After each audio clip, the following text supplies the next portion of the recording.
Okay, I'm live, but I'm on the wrong webcam. This has been a day for me, you guys. Okay, so can you hear me okay? Maybe I'll just, I don't love this. I don't love this. What do we think? Is this okay? Is the sound quality good? Or should I switch and start a new stream? Because I don't want to be really obnoxious. That's what I get. Okay, so first, now I'm going to be trying to look up there. I'm not sure how the focus is going to be. Okay, I think it'll be all right. Let me switch this over a little bit. You know, so today when I scheduled my live, see, I'm already looking up there again. Okay, we got to take that away because otherwise I'm just going to get confused.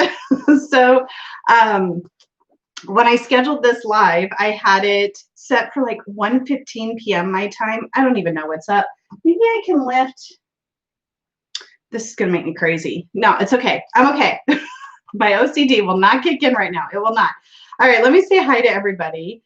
So we have Lori. Hi. Now, so I saw you in the Facebook group. Tell me how to pronounce your name. Okay, Mama. No, not. Don't look up there. Look there. Okay, Mama. Oak Mama. How do I do that? Hi, Simon L. So I'm going to say okay, Mama, and you tell me if that's wrong. And then we have L's awake, so that's good. Sandra's here. Natasha, hello. Let's see. Kimberly's here. Hello, Jackie. This is so confusing for me to look right there, but I don't want to start a new stream. Hi, Becca. Nice to see you here. Jackie's here. Hello. Let's see. I suppose it looks like I'm looking at you more when I'm looking at the chat, so maybe that's good. And then we have Gracias here. Donna. Hello. Sue. Hi. Popping on to say hi, then watch. Well, nice of you to say hi. I don't even know if you'll hear this or if you're already gone. Let's see, who else do we have here? Val's here. Hello. Wendy. Hi. Wiccan. Hi. Val. I think I might have said hi to Val, but we're just going to keep rolling with this. Villain Marie or Mary. Villain Mary, not Marie. That's different. Nice to see you. Vicky. Hi. Jamie. Hello. All right. Jennifer Ball, nice to see you, my friend. Selkie, hi. Okay, nope, I'm still scrolling. Bastard's here. All right, this is where we got to the part where you can hear me well, even though it's not my desired webcam. We're just going to roll with it today, Elizabeth, and I'll try not to obsess about it. For like the next 30 seconds, I might say it one or two more times, and then I will let it go. All right. Sophie Moon, hello, nice to see you. Jonathan, Emily. All right, I'll try and keep saying hi to people as they come in if I see you. If I haven't said hi to you, if I missed you, the things that always help me, just like always, are putting things in all caps or tagging me at Jen's Balanced Tarot if you are on a device that will let you do that. All right. We're going to just roll with the crazy flow here today because you know what? This guy, okay, let me try this. Okay, that's a little better. So this guy just keeps showing up for me this week. All right, I need to shift this over. We're just getting resituated. Aquarius Owl, hello. So has this guy played out for you this week? He certainly did for me. In fact, he came up in 2 of my daily draws. I almost never get this card, but he came up in 2 of my daily draws this week. I feel like he's messing with me a bit today with my technology, or it's one of the 6 or 7 planets in retrograde right now. Who the heck knows? But hi, Chris. I don't know if I said hi to you. So does anybody have any good devil stories? One thing I do want to say is I was loving this week. So many people did the activity for the week about the what is it? What did we call it? Don't lie to me or something like that. I don't even remember what it's called. But for this card from our alternate activity, Oak Mama. That's how we say it? Okay. I think I got it. Thank you. Thank you. Don't look there, Jen. You know, like, sorry. I'm just like, that camera is just messing with me. I'm a creature of habit, apparently. Anyway. I don't know what I was saying. Gracia, yes, in the form of temptation. I bought a couple of decks, even with the mail being so bad right now. Yeah, I actually have slowed down this month. May, I went a little nuts. a little nuts. So maybe this was this guy warning me, hey, don't do it this month. Be better behaved. But you know what? We're still only halfway through. So there is still time for me to be naughty, I suppose, when it comes to the deck find. Or very, very good, depending on how you look at it. Elle says the Playdate cards never fail to come up in my weekly draws. Isn't it funny how they do? Am I feeling unbalanced, Jonathan? Yes. Yes, I am. Is it showing? That's okay. By the end of Playdate, you guys will all have me set to rights. I'm sure of it. All right, we are going to take a sip of tea. Welcome to anybody who's new here for the first time live. Usually it's not this much of a crazy show.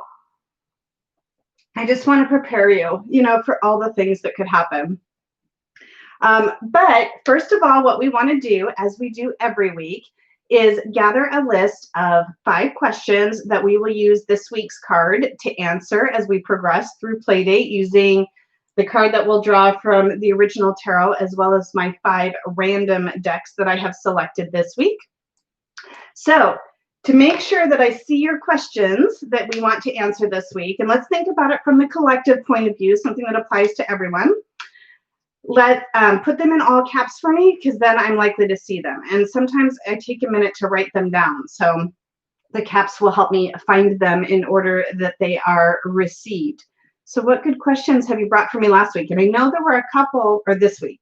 I know there were a couple last week that came in after I already had my 5 questions. So if you can remember it and want to bring it back, that would be awesome.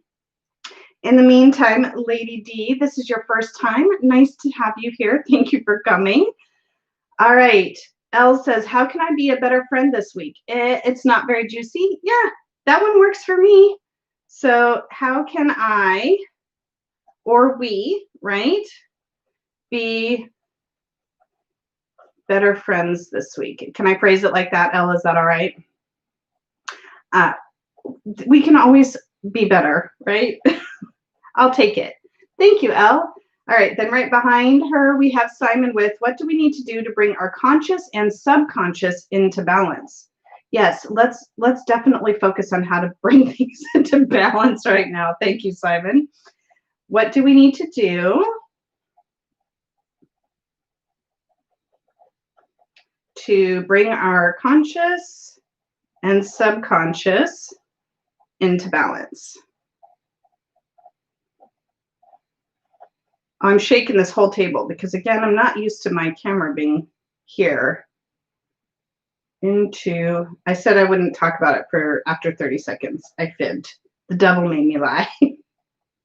Simon. Okay. Patrice said it was a great activity. Hi, Patrice, by the way. It was a great activity. I spent time with it over the week, but didn't post it. The devil kept me from believing my thoughts on it were worth posting. Oh, you should not listen. I am quite sure they were worthy of posting. All right, Selkie asks, when will we have peaceful time? So when questions are hard for me, can I maybe rephrase that into, because I want us to be able to dive into a little bit. Can we maybe rephrase that to something like, what can we do to bring more peace into our lives? Would that be acceptable, Selkie? I'll write it down, but let me know if you're not cool with that. What do we need to do to bring more peace into our lives? Question mark, Selkie, is that okay? And hopefully I'll get caught up in the chat here. And then we have Kiana. What is the best way to deal with anxiety this week? Thank you for bringing the questions as you always do. I need to take that off of there. Way to deal with anxiety this week. And that was from Kiana. And then I have one more. It looks like I have that from Emily. How can we help others and be better allies this week? How can we help others and be better allies this week? I like that we're not letting go of the things that are important this week. That's good. All right, let me see if Selkie answered my question. Make sure we're all okay. Oh, yeah, I guess I'm all about the rephrasing. Thank you, Elle. Thanks for sharing your question with the rest of us. Let's see. We had some more people come in. We had Essence 818 come in. Hello, hello. Okay, thank you, Sophie, for approving my rephrase. All right, so we have 5 questions. Question 1, how can we be better friends this week with the rephrase? What do we need to do to bring our conscious and subconscious into balance? What do we need to do to bring more peace into our lives? What is the best way to deal with anxiety this week? And then how can we help others and be better allies this week? All right, I am loving these questions. I'm going to take a sip of tea, and we are going to shuffle, as I note every week, our ever shrinking deck here. It is getting smaller and smaller. All right. Oh, there's one. We don't do dropsies when I shuffle because I can't trust that. So I'm a terrible overhand shuffler. All right. How can I or we be better friends this week? What do we need to do to bring our conscious and subconscious into balance? What do we need to do to bring more peace into our lives? What is the best way to deal with anxiety this week? And how can we help others and be better allies this week? But we'll start off when I pull these first and foremost by just giving me your first impressions. So when I pull this card, what's your first instinct? And then we'll dive into what we know the meanings of this card to be. So we'll focus on answering the questions a little later. Here we go. Okay, you ready? Ooh, the High Priestess. Now, this is really interesting for me in particular because I'm really excited to see her, by the way. I love that we have another major. These are fun to dive into. We've only had 3 so far, so this is our 4th out of 27 now play dates. But I have this app on my phone that does a daily draw for me, and I still do my own physical card draw, but she came up on my app today as well. So that's very synchronous. So let me see what your first thoughts are. Let's see. Okay, now I'm going to have to figure out my camera angles here. Looks like we have a lot of thumbs up. We have a hell yeah from Becca, a yes from Jonathan, an ooh yay from Elle. Emily, loving the High Priestess so much. Looks like, oh, Queen Rhea. Hi, Queen Rhea. Had her in a spread today. Interesting. She pops up. Love the card. Wonderful. Intuition. Patience is a virtue. All right, you guys. So let's bring, I'm glad you all seem to be happy with this card. I know I am as well. She doesn't share her info so quickly. You know what I'm going to do? This is going to be, we're going to switch things up a little bit. I'm going to switch this around so that I can see this a little bit better with this different camera angle that I've got going on here, and see if that helps me a bit. So give me your thoughts on this card while I rearrange my screen here. Don't mind me, technological fun. All right, so first thoughts that we have here. She doesn't share info so quickly. Spirituality and meditation, says Elizabeth. Wendy's birth card. A quieter time is approaching, says Simon. Hidden knowledge, says Anne. I regularly ask her to help me improve my intuition, says Donna. The mystic and innate knowing, says Selkie. Take stock, says Simon. Subconscious mind, says Oak Mama. Jamie says, been thinking about my mom a lot. This is her significator card. My initial and my brother's on the, J and B, so your brother's name starts with a B. That's really interesting. Be still and know, says Queen Rhea. Secrets, wisdom, the spiritual world from Kiana. Sophie Moon, thanks for stopping by. Hope you come back. Jonathan, I would rather trust a woman's instinct than a man's reason, from Stanley Baldwin. That's interesting. Nuances of discovery about the meeting of the physical and spiritual realms, says Emily. Simon says, don't just speak, listen.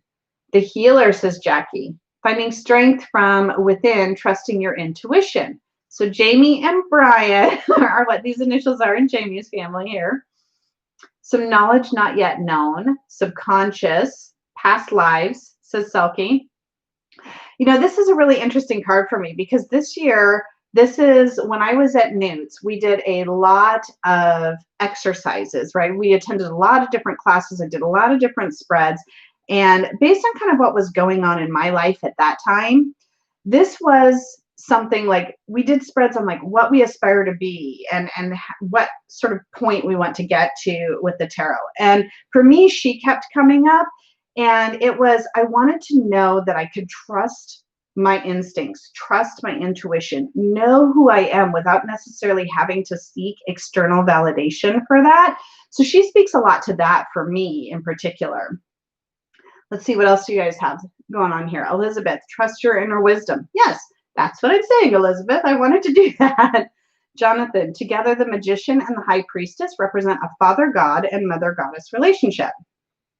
Emily, we always have so much more to learn and understand.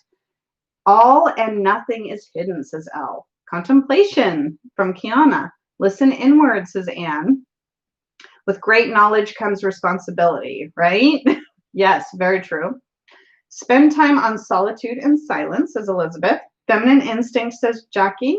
Hi, Lucian. Nice to see you. Simon says, don't rush around worrying about things that need to be done. Become an observer of events before taking action. Oh, and I'm such an action taker. It's really hard for me to just sit back and observe. I don't know if anybody else is like that. It's good advice sometimes, let me tell you. Wiccan, a psychic experience and significant dreams. Ooh, I had a nasty dream last night. We won't talk about that. That'll just be a downer. Wendy, we have all the answers within. Even if we take the time to be still and listen and switch off from the outside world, then trust what you find. Chris, assessing a situation on the spot analytically opens us up to 5 senses deceiving us, but our intuition and instincts come from a lifetime of experience and knowledge. Trust it. Ooh, I love that. I love that a lot. Moon energy, says Bastet, right? She's our lady of the moon. Jonathan, she is written or within everything, and it is the goal of the Gnostic to seek her in everything to achieve salvation. I'm not familiar with that phrase or that word, so might need a little education there. Sandra said, I had a horror dream a few nights ago. Maybe we should compare notes, Sandra. And if they're close to the same, we should probably worry. Kiana says, the awareness of self we need to have before we can have abundant relationships with others. Weren't we just talking about this a little bit yesterday in the random live stream we did, Simon and Elle, talking about how a lot of times we have to work through our own stuff before we can aid others, right? And that doesn't mean we shouldn't try to aid others, but we will be much more effective if we have worked on our own inner self first. Am I remembering that right? I don't know. I had some almond champagne yesterday, just a little. Elle says, an adept parent who can discern what adult material is appropriate to share with their child. Although she bears tremendous information, it's her duty to only release constructive intelligence. Where is that from? And in relation to, is that in regard to the high priestess just in general? Jonathan says, the high priestess's robes flow like water and spill into the rest of the major arcana. Oh, I like that. Spilling into the rest of the major arcana. That's pretty. Silky, I had a nightmare last night as well. Must be something in the air. Okay. Well, at least I'm not alone. Thanks for sharing and keeping me company. Wiccan says, time for privacy to go inward. Laurie says she's ruled by the moon and water. Oak Mama, everyone is having weird dreams these days. That's a big international study going on to look into. Really? Okay. See, that's that collective energy that we get into, right? Kiana, a time to go inward and deepen your relationship with yourself and trusting your inner knowing. So a lot of that, like looking inward and intuition and trusting all of that, right? So do we want to dive into some of the symbols that we see in this card? Oh, wait, we have something new here. Jalama, hi, by the way, taking formal knowledge, such as from the Torah, and interpreting it in her own in our own personal way. Elle said, in my example, an adept parent reminds me of the high priestess rather than she is actually, oh, I get it. I got it. That's too empressy. Got it. Emily. Oh, and that's such a tough one to call right now. Oh, you guys are talking about parenting. Okay, gotcha. So Simon, the BJ columns, B and J, stand for Beelzebub and Yahweh. Am I saying that right? Respectively. Also the initials of two principal named Boaz and Yakim, yin and yang. Oh, my pronunciation. I apologize if you're cringing. Hi, Marge. Nice to see you. You know, if you needed the sleep, you needed the sleep. We were all talking about how we've had troubled dreams lately. Yes, the High Priestess, Jilly. Hello. Chris says, High Priestess isn't going to just come out with the answer. We need to ask and be open to the answers and be ready to interpret her indirect way of telling us, right? She's going to make us figure it out for ourselves a lot of the time. We don't get to just have the answer pushed to us, right? Are those the Temple of the Solomon's pillars, B and J? I don't know the answer to that. Does somebody know the answer to that? Lori, her equal cross, horizon equals earth, vertical equals divine, means a marriage of the conscious and unconscious. All right. So yeah, Emily says, it's a tough love. Yes, it is. So I'm going to pull this close. I don't know how well this is going to do as it usually does on my webcam, but we'll give it a try here. And let's look at the symbols close up. And I'm trying to look at this in the camera as well. So we have our veil with pomegranates and plant life, right? Our B and J columns, the cross on her dress, right? She's holding, where's my finger? And does that say, is that the Torah? I can't remember what that says right there. And then we have our crescent moon, the pooling, just the little glimmer of water here behind the veil, right, that we get to see. What kind of grabbed your eye, or what grabbed your eye today when you first saw it? What sort of, was there a particular symbol or component of this card that jumped out to you today? Oak Mama says, yes, the pillars from Solomon's temple. Gracia, the blue robe represents water, the unconscious wisdom and the flow of life on earth. Her Jewish letter means camel, says Laurie. Boaz and Yakin, again, apologize for the pronunciations, are the names of the pillars to Solomon's temple, also the pillars of the tree of life. Oak Mama, notice the pomegranates first. Ooh, we got some jumpy chat going on here. Jonathan, the veil behind is decorated by pomegranates, which is a symbol connected to the divine feminine, right? We see that with the Empress. Do we see that outside of the Empress and the High Priestess in the tarot? I feel like they're somewhere else too. Julie says the screen behind her is not fully closed. The secrets are not completely hidden. We can find them if we look within. Oak Mama noticed the headdress right away. So I didn't really comment on that too, as I was showing, right? Which, you know, it looks like here we have a full moon and then two crescent moons kind of make up her headdress here. Says the cross on her chest, as silly as it sounds, whoopsie, jumpy chat, I don't think I've taken notice of it before. Oh, that's really interesting. And it's not silly, because I feel like every time we have a card of the week, there's always some new component that I haven't really noticed before. I got very obsessed with the packs in the stained glass window in the Four of Swords. Now I of course can't not see it, but it took some play daters to get me there. If you want to zoom in, you can use a coloring book, Marge. Yes. And in fact, I was doing really well. I was using the tarot coloring book created by Teresa Reed and coloring the card of the week every week. And that really does help focus in on those symbols, doesn't it? But I'm way behind now. I'm so behind, but I was keeping up there for a while. I need to get caught up. Emily says, interesting with regards to her relationship with her mother. Simon says, the curtains is the dividing line between the individual and the wider ocean, and at the same time permeable for reconnection. The work of the soul takes place on the inner screen, into which our inner images and dreams are projected. Ooh, I love that. That's awesome. Gracia says the veil. Oh, no, jumpy chat. Come back. Gracia was saying something. I was going to read it. There it is. The veil tells us that life is but a dream, or life is short, yet it is fertile and creative. Jonathan, behind the pillars and curtain, we see a calm body of water symbolizing the unconscious mind and her control over emotion and intuition. Selkie, B and J are something to do with the tree of life. Yeah, somebody else was mentioning that earlier as well. The B and the J. So Pepper Jackie, and hi, by the way. We have a couple of schools of thought. It was Boaz and Yakin. Am I saying that right? Yin and Yang. And then there's also another B and J that it can be equated to. And I've been reading them out loud. You think I'd be absorbing it a little bit better. But that's why I watch this back and take notes on all the awesome things you say. Kiana says the veil symbolizes the other world beyond the material world. Emily says her dress becomes the water, almost like she actually is the embodiment of the water. Let's see. Marge says pomegranates first, then the crescent moon at her feet. Those are the things that you noticed when I first pulled the card. Laura says, yeah, the cross is equal. Neither line is higher than the other. Yeah, it's not the longer vertical with the shorter horizontal, right? It's equal, representing both of those elements equally. I think there are pomegranates on one of the queen dresses too, said Jalama. Yeah, that's what was coming to mind for me. But I want to say maybe it would make sense if it was the Queen of Pentacles, wouldn't it? Pomegranate symbolize female fertility. Marge says Boaz and Yakin. Somebody yell at me if I'm saying that so wrong. All right, Jonathan says her triple moon crown is associated with Isis, Hater.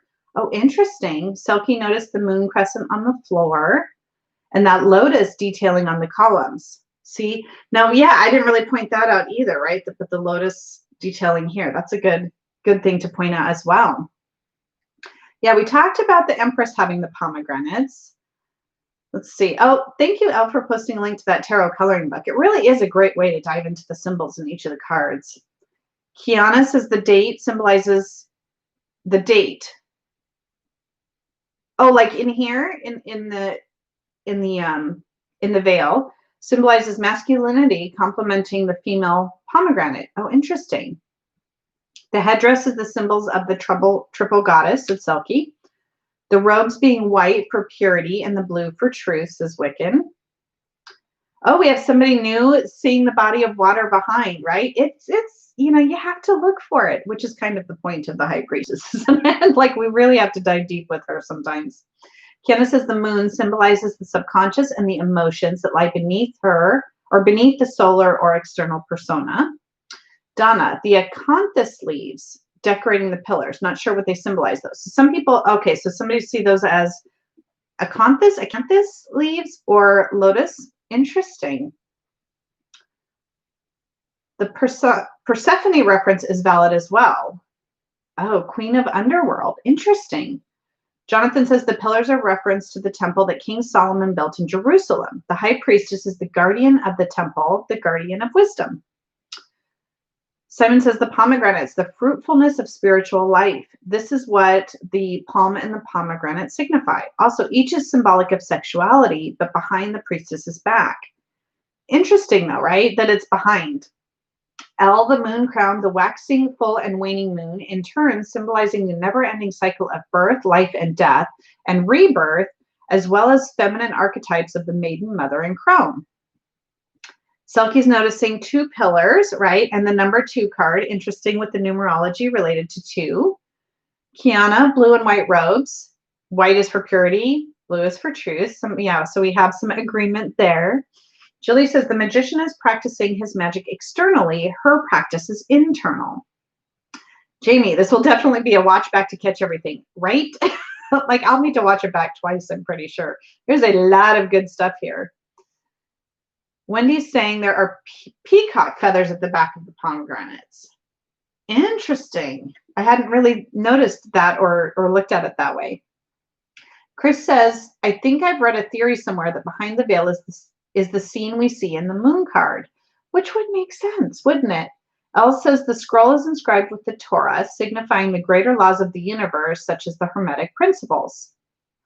Simon, the Taurus horns. So is that these? Like the crescent moon versus Taurus horns? Is that another way to look at those? The era of the matriarchs equals prehistory, the Taurus age. My mind is very full right now. Is anybody else's brain really full right now? Oak Mama says the curtains suggest that she can be accessed anywhere. She's very mobile. Although the pillars wouldn't move very easily, would they? But yeah, I can see she can really kind of take that veil with her anywhere she goes. What did I miss? Did I miss something that Jennifer said? Oh, nope, that's just Jilly saying hi to her. All right, and on the 13th path on the tree of life, connecting to Sephiroth on the middle pillar to Parrot and Keter, crossing the abyss. That sounds like a whole lot of reading that I would need to do to understand all those things you just said. But I'm going to be looking forward to taking the notes on this. Elle says the color yellow symbolizes the masculine sun, the solid material universe. All right, we've got Kiana with our numerology links to, with the 2, we have links to 11, right, with the 1 and the 1, and justice. What did I just say? 11 being justice with the 1 and the 1, and then 20, judgment, right, 2 and 0, yes. Natasha, hi, I'm scribbling too quick here to keep up. Yeah, I know what you mean. When I take notes, see, here's the benefit of when I watch it back. I can pause it and then catch up, and then pause it and then catch up. Donna's noticing that the floor is yellow. You know what, Donna? I think that's probably the element of this card that I have never actually noticed. I feel like I've noticed a lot of this, but I don't think I've ever noticed that the floor is yellow. That's interesting. Kenna says the astrological sign or planet associated with this card is the moon. Good night, Elizabeth. Oh, I'm sorry you're not feeling well. I hope you feel better. Oh, gosh. Let's see. Carmen, hello. L, the palm represent the male or masculine principle. The sacred tree of Hathor, queen of the date palm, who feeds the deceased from the fronds and provides sacred milk. Wow. Maybe this is why like the major arcana cards can only come up with some. This is a lot of information. Exactly, Jalama. There is a lot packed into this card. Jonathan, in numerology, 2 is the most sensitive of all numbers. It represents duality, balance, the feminine, empathy, love, and patience. The high priestess is passive and non-active. Simon, the flowing water in the dress, oceans of feeling, the flow of life, circulation of water on the planet, ebb and flow. Jonathan says she's an observer, aware of everything, but does not react to it impulsively, right? She's just got this calm presence about her. I never feel like she's going to be the one that reacts or does something crazy. The yellow floor, question mark, masculine world, question mark, asks Natasha. Wendy, the peacock feathers represent sexuality. So between the pomegranates and the peacock feathers, there is a lot of sexuality going on in this card. Oh, Mama, looks like everyone was saving up a lot of knowledge for majors. Seriously. Kiana, the yellow floor represents consciousness, illumination, and self-expression. Al says she's centered. She works with or balances both opposites and brings together what seems to be apart and distinct. Upfront seating position signifies the cognitive approach and internal mental processes. She rocks. This is Lori. Yes, I agree, actually. Let's see. Ooh, did Sadhana come in here? Oh, there she is. She is home in the abyss. Hi, Sadhana. Emily, it feels like we can't get beyond the veil, but that's the point. I think if we can accept what we can't control and learn to be present, we can step beyond the veil like surrendering to sleep. Wendy says, very sexy lady. Not passivity, though. So I don't know if any of you kind of picked up on this. We talk about this every week, but I know a couple of our playdaters keep this book handy, The Ultimate Guide to the Rider-Waite-Smith. This is really great because it does dive into each of a lot of the symbols. I wouldn't say everything, and there's always different schools of thought on a lot of these symbols, but you'll see it kind of will say, okay, here, looking at and pointing to the pomegranate, and then it'll tell you information about the pomegranate. So if you really like diving into the different symbols and the colors and things like that, this book can be a great resource for those who are interested in that.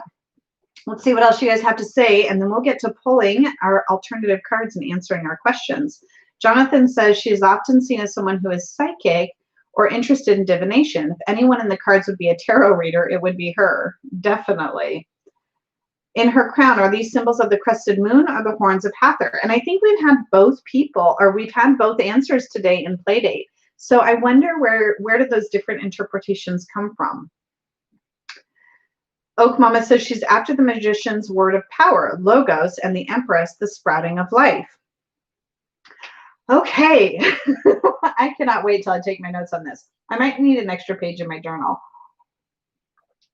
So are we ready to start looking at some alternate versions of the High Priestess and answering some of our questions? So Donna says, I've always wondered why she is painted in the temple, as I don't see this as her home. Where do you think her home is? Just out of curiosity, where would you see her living? As I get out my first alternative deck here. All right, so as I always do, I randomly select from my Rider-Waite-Smith system-themed deck collection to choose the cards for the week. And as I get new decks into my collection, they go into rotation for Tarot Playdate. This is one I think we've only had come up once so far, the Modern Witch Tarot. So let's take a look at our High Priestess. Now I know this deck is very much a Rider-Waite-Smith clone, so I thought that might be a good one to start with. And let's see if we notice any differences or what you think about her. So this deck features all women, but this is a woman card anyway, so I think that'll be all right. So here is our High Priestess from the Modern Witch. Anybody who's not seen this before, that's the backs. I'm going to go ahead and pull it up close so you can look at the symbols. This is a shiny card. So we have a little bit more modern take.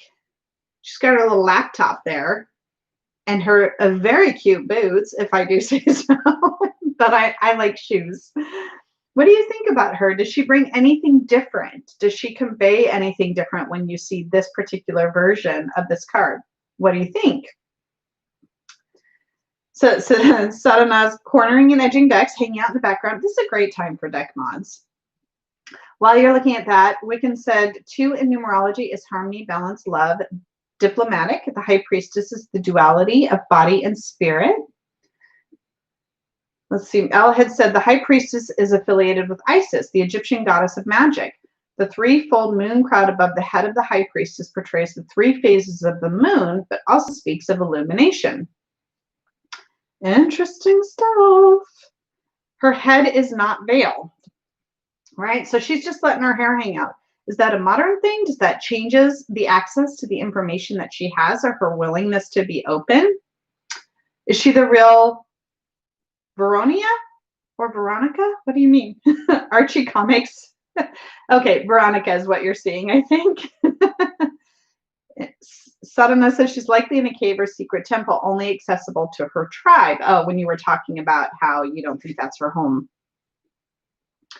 We're noticing that she's not veiled. Kimberly notes that she looks like a powerful lady. Turtle Dove says, I think I like her outfit. Hi, Turtle Dove. Confidence. This is my working deck for the month, says Kiana, so loving this. She's looking more outwardly than inwardly as I see her in this one, says Jalama. Does she seem more approachable, do you think? Chris Kelly says, would not mess with that High Priestess. Those heels like they hurt, look like they hurt, right? Well, she's going to stand tall when she stands up, right? Are those padded shoulders I see with some high-heeled boots? No, those are just structured, Elle, not padded. No. The boots are making your feet hurt already, right? Yeah, you can't wear them for too long, but if you can wear them for a little while. Her veil also doesn't look as permanent as in the RWS. Right now, one of the things that I notice is while we see the blue sky, we don't necessarily see the water that we see in the original, right? So here we kind of have this peekaboo of water happening. Not so much in this one. So does that change the emotional feel of this card? No heels for the Greeks. Can't see the water. Yep, exactly, Donna. She's every time I point something out, I look back at the chat and somebody else has just pointed it out. She's very confident, says Emily. The robes aren't flowing, right? Definitely more structure. So to me, does it feel less mysterious and more like she's just a boss lady? She can Google anything, says Carmen. Hair not hidden by a veil symbolizes virginity. Oh, interesting, Claire. Patrice says, I love a dark-skinned High Priestess. Looks more like my High Priestess. My wife reminds me of the High Priestess, deep and internal. Ooh, that's lovely. Oak Mama, it's like when you're typing and look up, but you're deep in thought. Yeah, I always have that phase, and it takes me about, if I'm working and somebody comes to ask me a question or to approach me, I'll look up at them and they'll start talking, and I'll realize I haven't yet heard. I'm like, oh, I have not yet shifted my focus outward yet. She has Google powers. She reminds me of a therapist, says Selkie. Is there a B and a J? No, so that's also interesting, right? We see the plants on the pillars, but we don't see the B and the J on these particular pillars. Also, we have a different veil, right? We see the pomegranates, but we don't see the leaves in the back the way that we do here, or the palm trees, or whatever we see in this veil, right? Oh, she puts out a Queen of Swords vibe. What's that crescent moon do? Yeah, she's definitely, that moon really stands out to me for sure. She seems more fixed, or her outfit maybe seems more fixed as well instead of fluid. No Torah, right? She doesn't have that. She has a laptop instead. Is that like the current, the modern version of the Torah is our computer and the internet? Are the pillar tops the same? They're very similar, but these ones I think are a little bit leafier, right? A little bit more flowery on this one. A little bit different. I need to pull my chat over just a little bit more so I can see the whole picture frame there. Either her crown is of Osset or lunar, says Claire. Maybe non-denominational. Emily, yes, she seems more physical and worldly than in the RWS. Shane, you woke up. Nice of you to join us. Jonathan, the moon at her feet shows her connection to its powers. Kiana says the pillars are black and white, still symbolizing duality. Yes, yes, yes. Hi, Candy. Nice to see you. Patrice, we don't see what she's looking at. Yeah, here it seems like she's looking at us, where in this one, she's more gazing off a little bit. Does it make her seem, it's funny because this one puts out a more mysterious vibe to me, yet she's looking at me and almost seems more inviting. Maybe this one seems more challenging, like, hey, I know something. Do you want to know it? You're going to have to work for it. Was here, she knows something, and I feel like I'm going to have to get her attention. I'm going to have to work a little harder to do that, perhaps. Donna says the veil looks less like a tapestry and more like a sarong. Emily says maybe the laptop is to symbolize her connection to everything via the internet. She's the contemporary high priestess. Certainly, and this deck is meant to be a modern deck, right? All right, shall we tackle our first question? This one was from Elle this week. So how can we, or I, depending on how you want to look at it, but how can we be better friends this week? Or how can I be a better friend this week? So how does the High Priestess answer this question for you on how you can be a better friend this week? So Sadhana says she's showing a bit of leg, yet holding her knees together. I mean, very prim and proper. We talked about how she can be a sexy lady, right? What did Simon say? What did I miss? I don't know if I missed something. Maybe not. Kiana says, I feel like her computer makes sense, being this is a modern interpretation. In this modern world, a lot of people use the computer for writing, collecting info versus actually physically writing it out, right? A lot of us, we are living in the digital age. That is for sure. Patrice says her screen is invisible to us. Jennifer says, maybe we should listen more than talk. So going to answering the question on how we can be better friends, right? A lot of us, I think, have something to say, myself included. So listening to others and withdrawing into ourselves and being less vocal, I think that's great.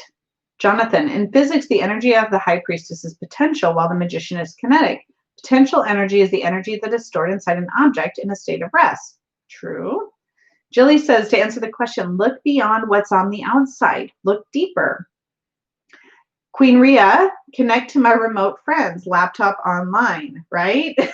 Like being creative with how we connect with each other. Oh, Simon said listen earlier. Yes, Emily, that's right. Perhaps the computer is the Zoom meetings of today. Be a good listener, says Donna. What is on her backdrop? Pomegranates. Is that what you mean on the veil there? She's looking at us and connecting, says Emily. Anne says, stop withholding and share your thought and knowledge. Get in touch. Simon, you said that we should listen. So we've got you. Chris, the issue with the internet being her knowledge is everyone has access to that, but the high priestess knowledge is classically secret. Maybe she ain't on the internet. Well, or maybe she's sharing her information on the internet so we can all access it. But somehow I feel like she's not going to make it that easy for me. Elle says, thinking and listening before you speak, considering the potential weight your words can hold. Emily says, listening to other opinions that differ to ours, also without feeling the need to speak and reference our own experiences. Well, that's interesting, Emily. Oh, Marge, you can see the backdrop. Okay, good. Selkie says, if someone has been on your mind, contact them.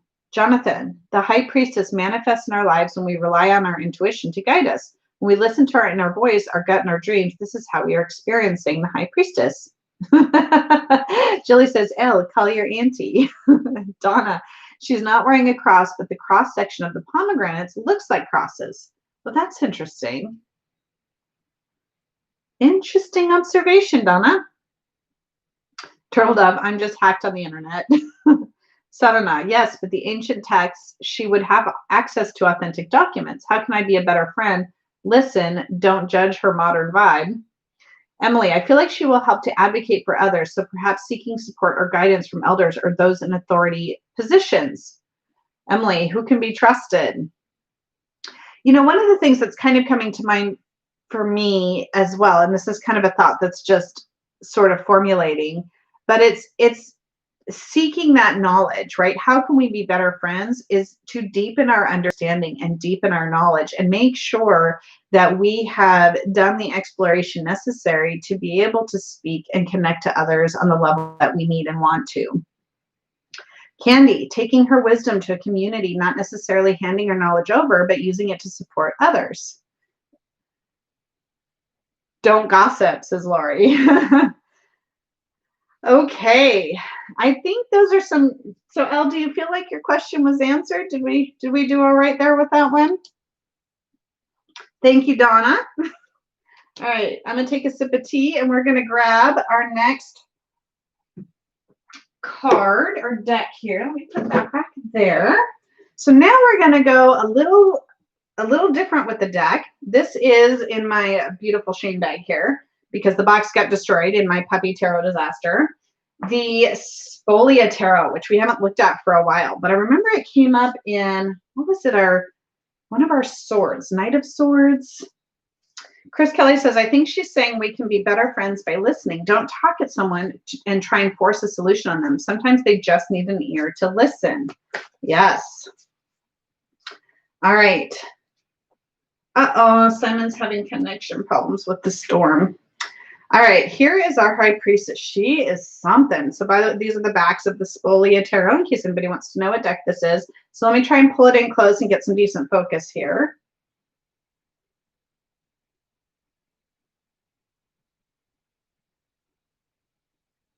Ooh. Is that an eyeball? I hadn't noticed that before in this card. What do you think about this one?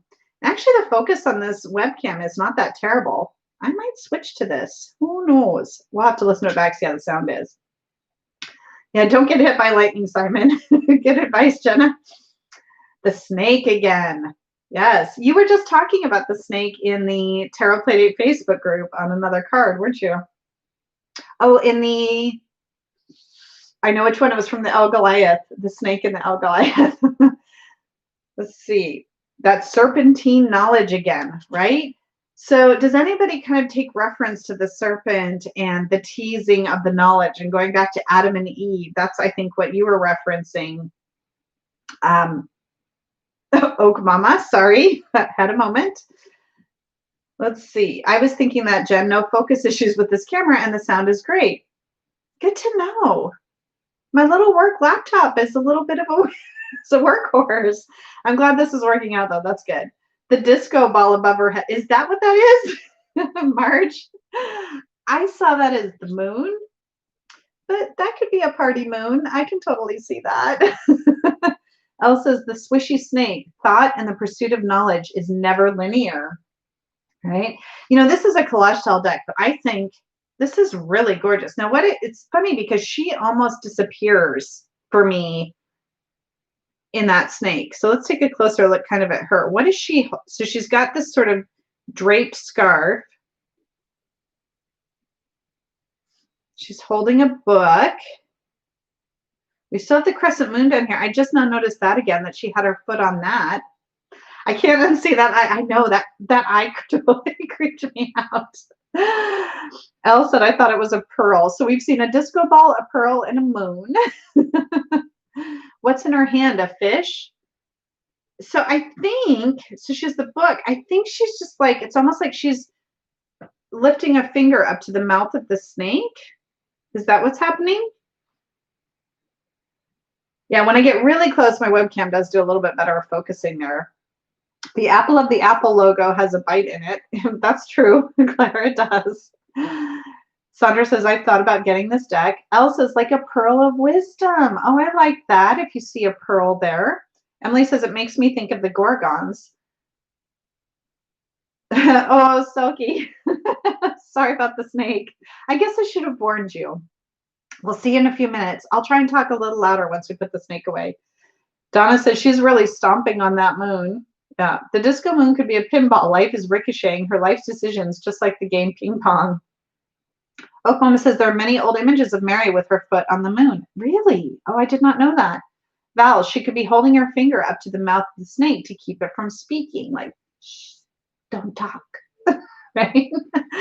So she seems much more mysterious again. So she to me seems more mysterious than this one, but she's a little bit scarier. I feel a little more intimidated. Like, when you give me that knowledge, is it going to bite me in the ass? Like that snake? Am I gonna want that knowledge? Let's see. Oh, Jennifer, you're not looking either. All right, sorry for snake phobes. Looks like she's tickling the snake's chin, says Patrice. Yeah, it kind of does, doesn't it? It's her pet. Jonathan says it is not time for you to act, but only to watch and take notes. Watching is a passive action. Emily says, I was wondering if the snake is taking the place of the veil in the RWS. It certainly seems like that. Now, it's interesting, too. We do have the pillars represented here, right, with the two halves here of the card. It's not representative, but we still see the duality in this card with the white and the black, the yin and the yang, right? She's still wearing the crown of Aset. Yeah, it's just very tiny. It's not nearly as prominent, right? Val says, I think this is a fantastic card. Bassett says, snakes sometimes represent the creative life force, and this serpent is really in focus here. It really is.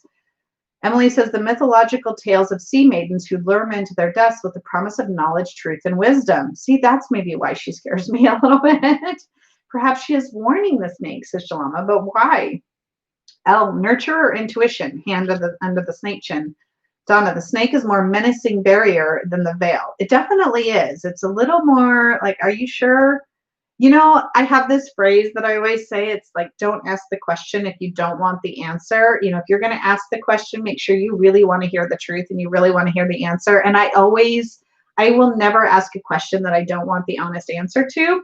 I feel like that warning is very implicit in this card. Emily, I do feel like she's part of the snake, or the snake is her spirit. Stray cat, hi, by the way. The snake is a god of the underworld. Egyptian, set as seen on the wheel card. He may be guiding her into the darkness. Emily notes that it looks like they're intertwined. Anne says the little white book says the snake venom washed to help bring visions. Ooh, that's interesting. Yeah, I didn't pull out the book. Donna, like, do you really want to know? All right, so here is our second question from Simon today. Hopefully he is not having an issue with the snake because we're going to use it to answer his question. What do we need to do to bring our conscious and subconscious into balance? Ooh, I feel like the High Priestess is made to answer that question, don't you? What do you think? So what do we need to do to bring our subconscious and our conscious into balance? And to me, immediately, it's tap into the subconscious, right? The conscious is right there in front of us. And so that's really easy to access. And we're very aware of it because obviously, so getting to that subconscious place requires a lot of deeper work. A lot of times it requires shadow work, delving into the things that scare us or make us uncomfortable. Those of you not looking at the snake, I'm talking to you, but compassionately talking to you, right? So we have to sometimes face those things that make us uncomfortable or make us a little bit scared in order to bring those things into balance. Like earlier today, I talked about that dream that I'm avoiding thinking about, and I probably need to think about it. That might help bring me a little bit more into balance. It might be why I'm out of whack today, because I'm trying to hide and run from it, right? All right, that was my little soapbox. What do y'all have to say here? Hi, Anj. The High Priestess has a great understanding and connection to the realm of sleep, dreams, death, mediumship, and general ruler of all things mysterious, says Jonathan. Yes. Emily, perhaps not being afraid to go deeper and to seek that knowledge. Yes, the shadow work, says Emily. Donna says, shush our fears. Well, if only it were that easy, though, right? Sadhana says, totally step out of your comfort zone. Oak Mama had a huge snake in my hedge last month. And how did you deal with that snake? I mean, you don't have to share here, but is there a lesson in that somewhere? Let's see. Chris here, let me show this if I can. Appreciating knowledge that some of the shit that will be brought up in this quest for balance of conscious and subconscious will scare us. Exactly. It's not easy to face that stuff. There's a reason that some things are in our subconscious. Those are the things that we hide from ourselves, right? It's definitely not easy. Oak Mama backed away slowly from the snake in the garden. So, Simon, I don't know if you're still here, but hopefully we've been able to answer that question to some degree. Like I said, sometimes the tarot really just literally answers our question. I feel like that might be an example of that. All right, let's move on to our third alternative deck. Jonathan said, the truth may be distorted because of your perception of what you feel is going on. This is the influence of the moon at work. All right, let me move that back there. All right, next we have a new deck to my collection, and this will be challenging for me because I have a harder time connecting with animal decks, but I have the new second edition of the Brady Tarot. So let's see what our High Priestess in the Brady Tarot has to say to us. And I'm going to get the little white book handy just in case. I keep thinking I have to search. Oh, I shuffled this one. I didn't think I shuffled this. Okay. All right. Oh, my goodness. Whoopsie. All right. Let me find the High Priestess. Okay. Oh, we're done with the snake for anybody who was hiding from that. So let me see. Oh, and these cards, they feel beautiful, but they're actually kind of hard to flip through. All right. There's the one, the magician. There she is. Okay, that wasn't too bad. At least it wasn't at the back because that's the way it goes always. You know, every night, like Friday or Saturday before play date, I always randomly select my decks and I order them. And this one I was like, oh, this is brand new. I haven't worked with it yet. I forgot I shuffled it when I did the unboxing for it. Okay, this is really, really pretty. This is our High Priestess. Okay, let me get it close and we can take a look at everything that we see in this card. And there's quite a bit to see, isn't there? Gorgeous owl. You seeing that, Becca, if you're still here?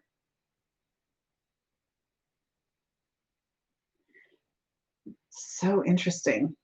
The sheerness that we see right here, right? With the moon, it looks like peeking out right behind.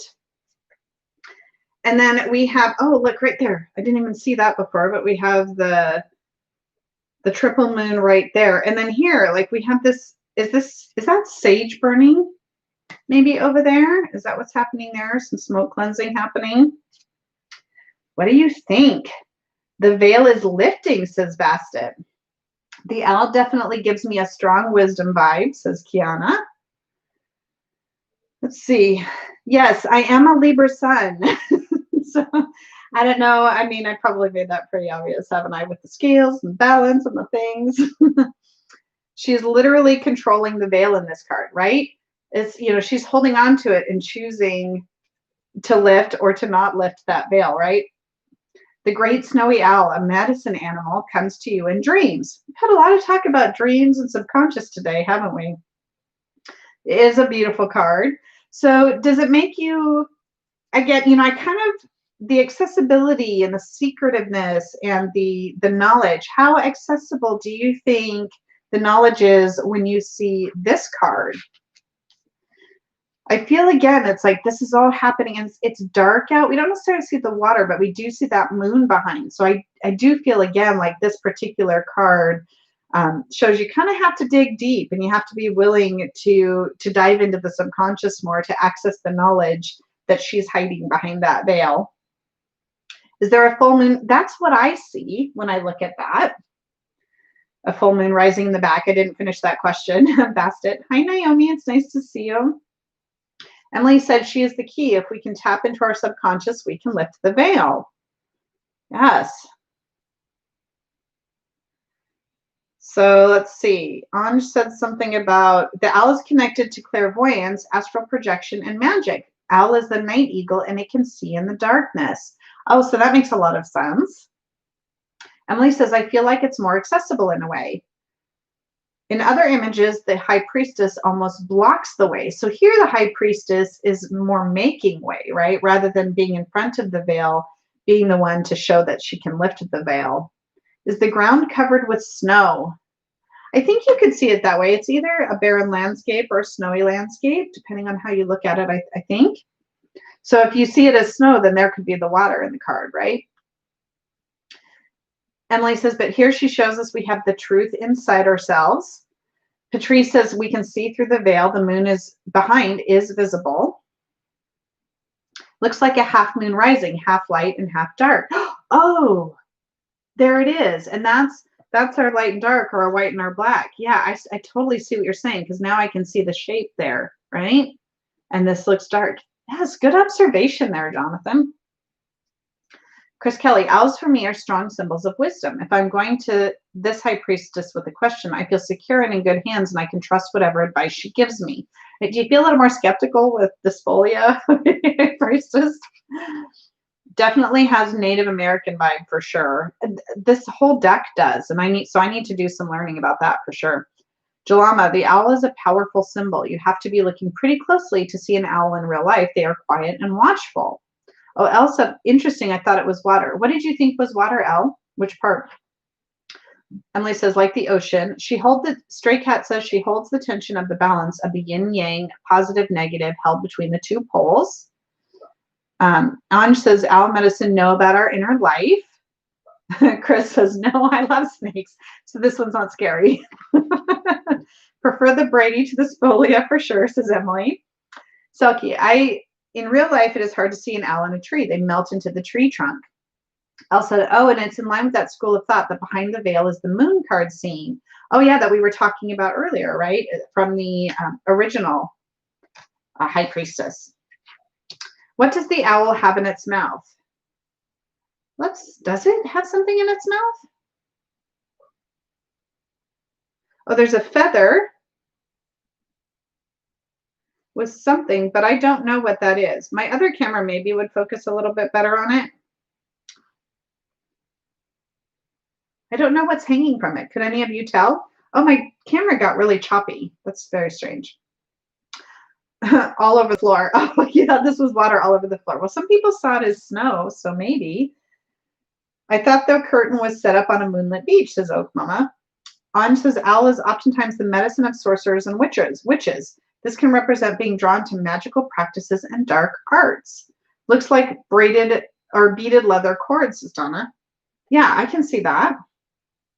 Is it the tail of lunch? I hope not. It almost looks like a smudge fan. Oh, well, so yeah, because right behind here, it looks like there's sage burning, right? So maybe that is. Since I'm so behind. Jonathan says, oh, it's a thing, I can't remember the name of it. It's the feather tool used to spread the smoke of the sage. Yeah, I think you guys are onto something with that, because we do have that sage burning. Feathers mean messages in the Brady Tarot, says Jalama. Oh, see, I still haven't used it yet, so I'm not quite there yet. So let's take a quick look, if we want to here. What does this say about our High Priestess, since I do happen to have the book handy today? I won't read the whole thing because it looks a bit long. So the picture shows an Arctic snowy owl, her whiteness and adaptation to its environment, but also an emblem of both purity and mystery. She holds an eagle feather in her mouth, a connection both to heaven and the magician before her. In fact, creative raven, magician, and silent owl, high priestess, are both opposites and partners. We talked about that earlier. She stands upon a rippling veil that hides the half moon, although we can see it subtly through the lighter portions of the veil. Let's see. Emmy writes, not a time to question, a time to listen and act on intuition, which we kind of talked about earlier. So there's more to that, but I'll kind of leave that with that. It's like a dream catcher, says Selkie. Feather a message from the other side of the veil. All right, so let's talk about our third question here from Selkie. What do we need to do to bring more peace into our lives? Right? Or when, I know originally it was kind of when we will experience peace. So how can we bring more peace into our lives? Am I as jumpy as it looks to me on here? I'm really hoping not. Okay, what do you think? How can we bring more peace into our lives?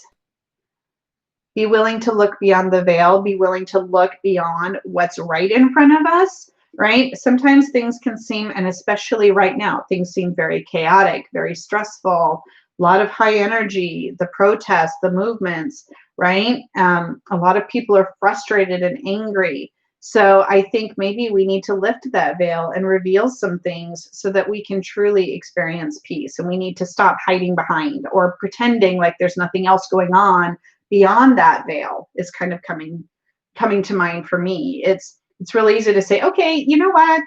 I don't want to know. I don't want to know what's going on beyond there. And we sort of choose not to seek that knowledge. And maybe if we actually actively seek that knowledge and we're willing to challenge ourselves and look further, then we can be part of the change that brings about that peace. All right, let's see what you guys are saying. Bassett says, saging the negativity away and use our wisdom to make better decisions. Anj says, by working on the inner part of ourselves and work on our fears. Jonathan, more peace. Be still. Withdraw from the situation. The truth to the situation may still be unknown. Jilly says, cultivate sacred space internally and externally. Candy says, let go of what needs to be let go of regularly, as in monthly moon cycle rituals. It's ongoing, not a one job and like a one and done type of thing. Stray cat, no more sweeping things under the rug or behind the veil, right? See, that's kind of what I'm thinking. Any other thoughts on this?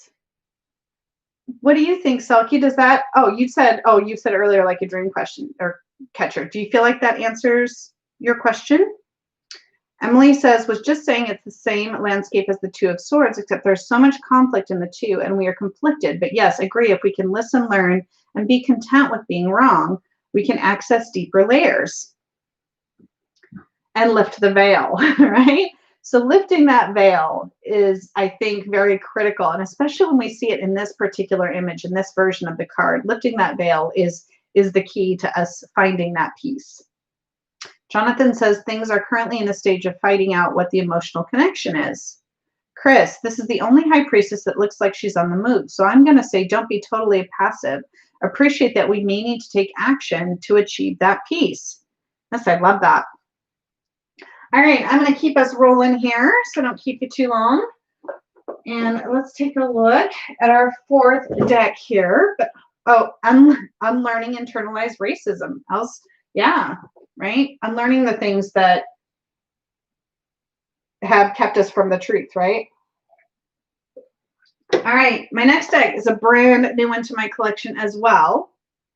And now I'm wondering if I shuffled this and I think I put this one back in order, but we might have a similar situation as to the Brady, I just realized.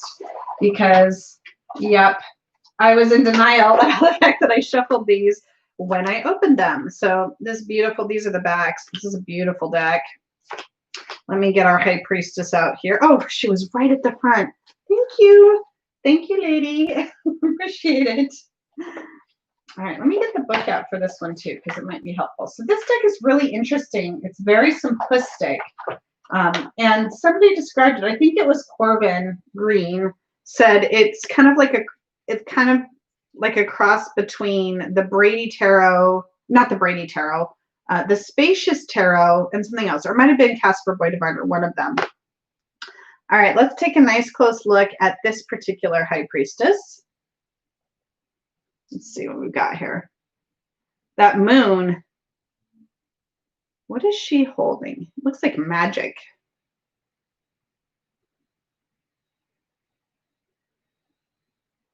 So what do we think about her?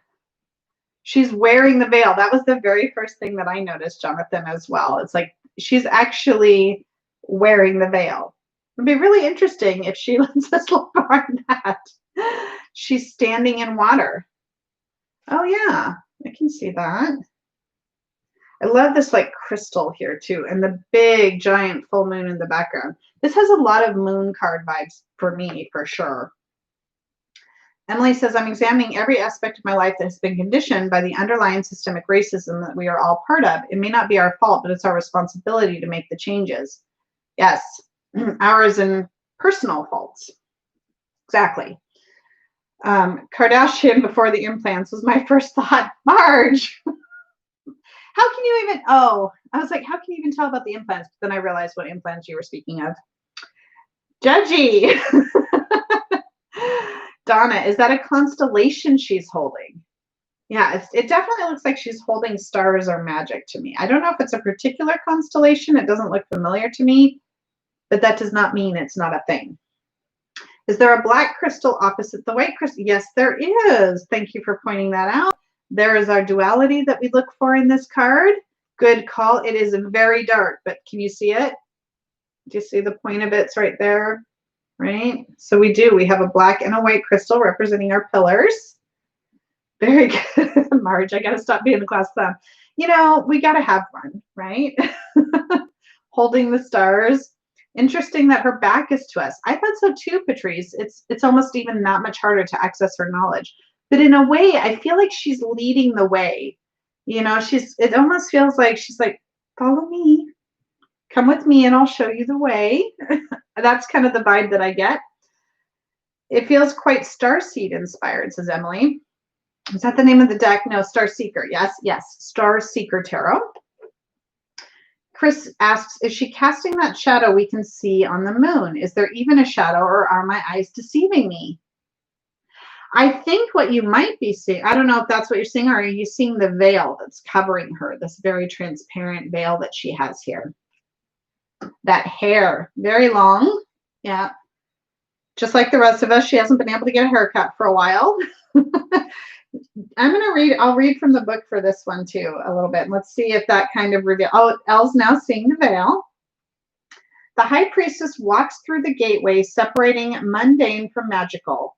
As the guardian of this passage, she sees and knows everything. As she walks into the land of spirit, she leaves a trail of stardust behind. This trail is an invitation, beckoning you into the realm of the unseen. See? Yeah, she was beckoning me, that's for sure. In this space, nothing is hidden. Are you ready to look at the truth, right? Are you ready to have that veil lifted? The high priestess asks you to look beyond logic and trust your intuition. If you have a gut feeling or idea, it's time to follow your inner voice and look at deeper truths within yourself. You have the answers you seek, but you must be willing to walk your own path. Again, beyond logic or outside expectations. Ooh, pretty. She is heading towards the moon. Patrice says, love that, leading the way.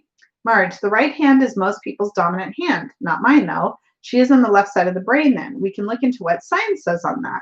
Ooh. Emily says, yes, it's so much about trusting your inner high priestess. So our fourth question today from Kiana is, what is the best way to deal with anxiety this week? So how would you answer that with this particular card? What is the best way to deal with anxiety?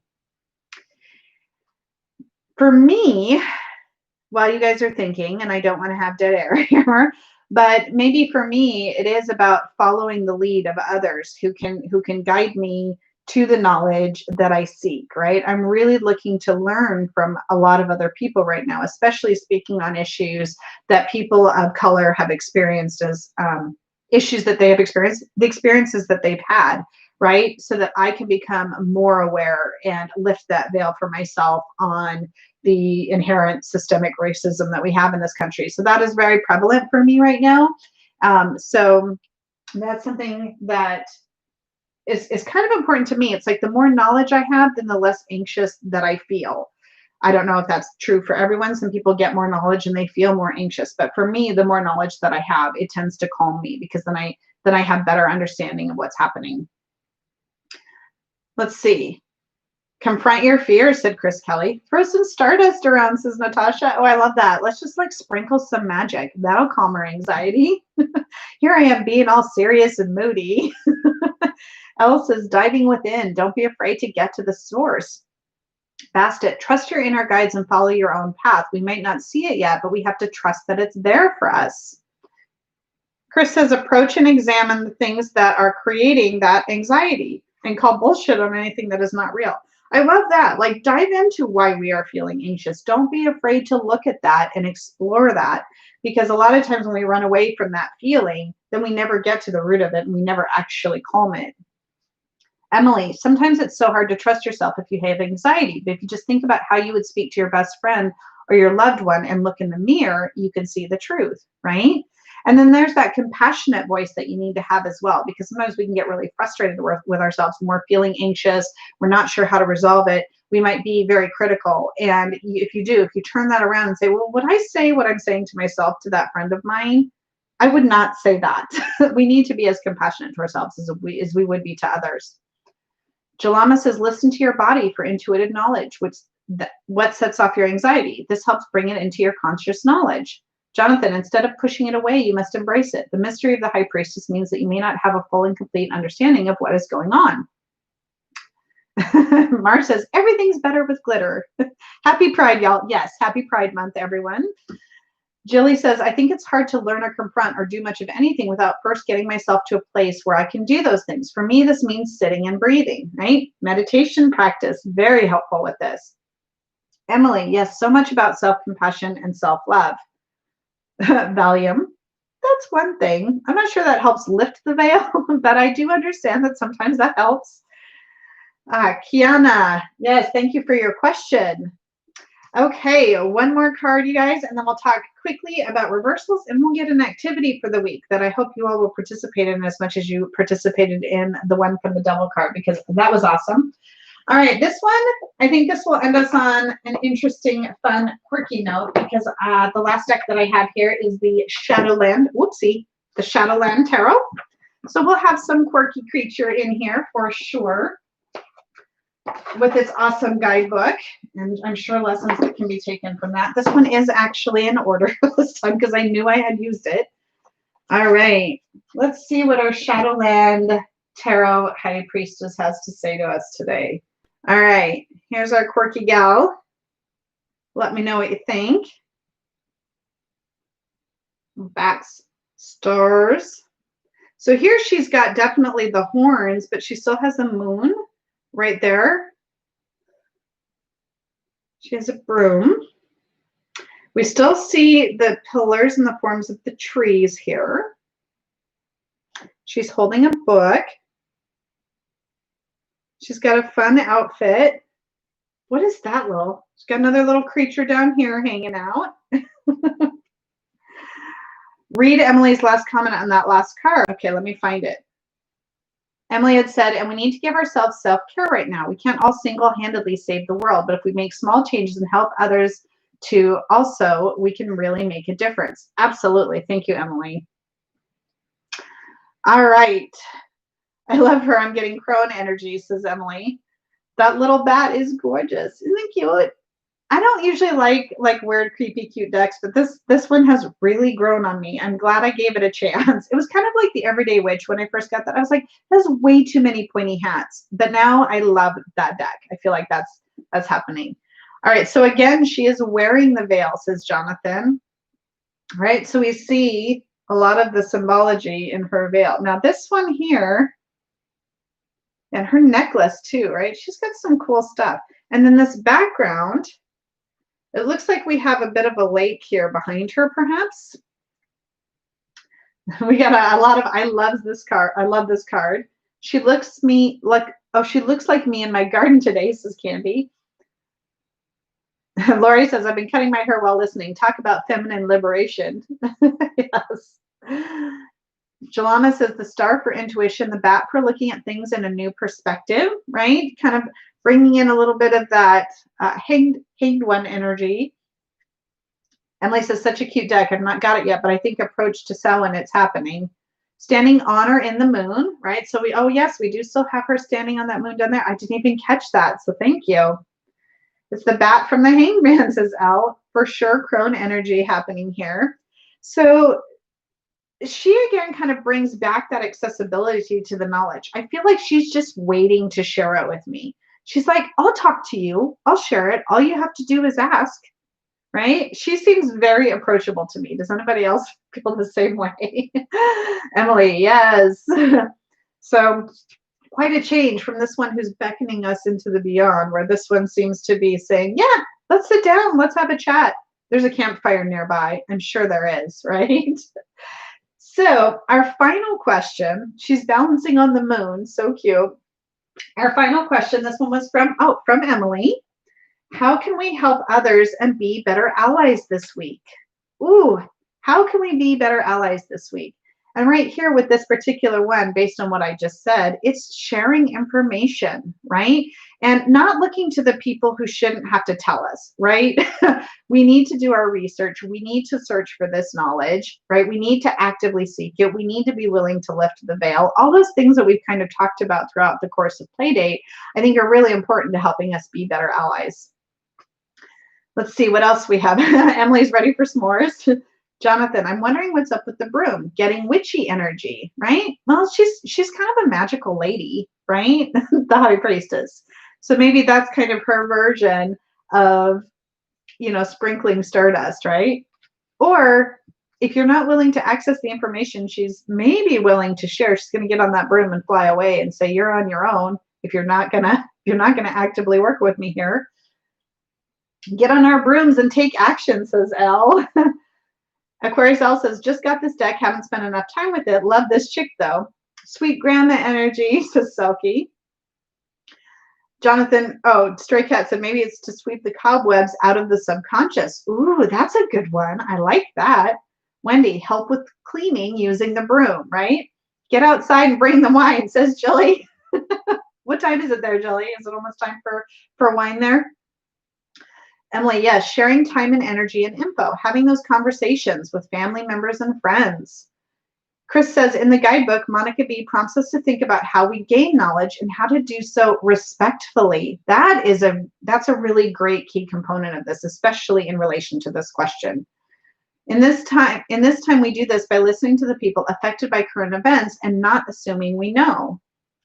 Marge says an upright broom is used to ward unwanted guests from coming to your home. Ooh, so maybe that's kind of her version of the veil is the broom. That's interesting. Anne says that broom can brush away the cobwebs and bring clear vision.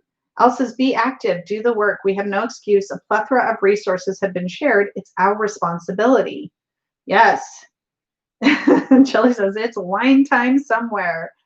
Those are all, thank you guys. You have really done a great job, I think, personally, my opinion, for whatever that counts for, answering all of these questions. So let's take a moment to talk about, not everybody reads reversals, but the way that I like to talk about it is when a card is either reversed, if you read it like that, or in a blocked position or a challenging position within a spread. This might be something that's inhibiting you from moving forward. What do we think when we see the High Priestess reversed or in that kind of a position within a spread? How does that change her meaning for you? Oh, Kiana was ready for me. Reversals equal misguided passion, conceit, ignorance, hidden agenda, secretive, superficial knowledge, irrational, a need to listen to your inner voice. Interesting. And I think that's right? It's sort of that, now she's holding on to this knowledge, but she's being kind of a brat about it, frankly. She's like, well, I know it. Why don't you know it? Right? Let's see. That sums it up, says Stray Cat. Yeah, she does a pretty good job with those reversals every week. Emily, perhaps when one is too passive, not being practical enough about it. Yeah. Jonathan, when ill-dignified, the High Priestess can represent your intuition as in a haze. You are not sure what to make of a situation. You are unable to get a read of a person, right? Or maybe it's that self-doubt that creeps in and we're not able to sort of fully embrace that energy. And maybe it's more the veil coming down than going up.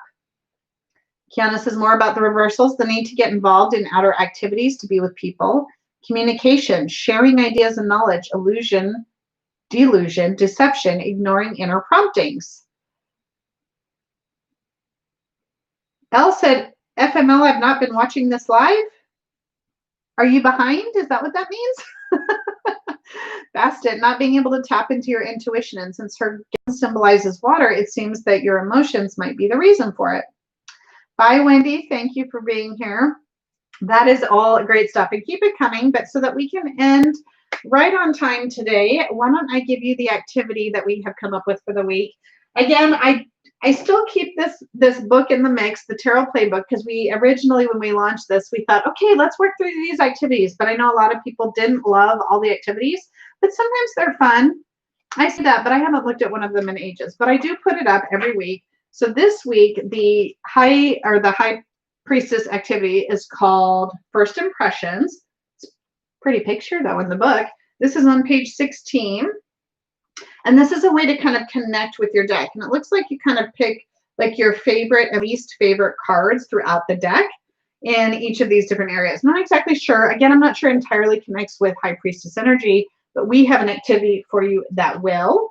And just so you don't frantically think that you have to write this down really quickly, I will post this in the description box of the video. I do know that it has been taking a while again for live streams to upload and be available, but I will also post it in the Facebook group, the Tarot Playdate Facebook group. And again, if you want to share the results of if you do the activity and you want to share the results in the Facebook group, that's great. Also, if you're not a Facebook person, but you're on Instagram, using hashtag Tarot Playdate is a great way to share that out as well. So this week, our activity for the High Priestess, and I can't see the chat right now as I'm looking at this, so I'll jump back over there in a second. Trust your intuition. Shuffle your deck and turn it face down. Turn over each card one by one. But before you do, oh, this is a fun little psychic game. But before you do, write down what card you think will appear. Know what was correct about your guess. Was it the exact card? Was it the same suit, same element, same archetype, etc.? See if you can find any common trait between the card you guessed and the card you drew so that you can become more comfortable with your intuition. So trust your intuition is our activity for this week. And so this one might be kind of hard to share, but maybe you could share some kind of primary notes or some themes that you saw show up while you were doing this activity. You know, did you feel like you were really intuitive, or did you feel like you were just not in the headspace? I would love to know. Thank you all for being here. I really, really appreciate it. For anybody who was new here and stuck it out the whole time, this is so great to have you here. I saw definitely some new people contributing in the chat today. And of course, the people that have been with us from the beginning or for a long time, I appreciate you as always as well. Thank you to the mods. Thank you, Elle, for posting links for me. And I really look forward to seeing you all next week in our 28th Tarot Playdate. But hopefully I'll see you in the Facebook group in the meantime. Stay safe, everyone. Access that knowledge. It's accessible. We can do it. Embrace your High Priestess, and I look forward to hearing how she plays out throughout the week for you. I am sending you lots and lots of love. Bye, everyone.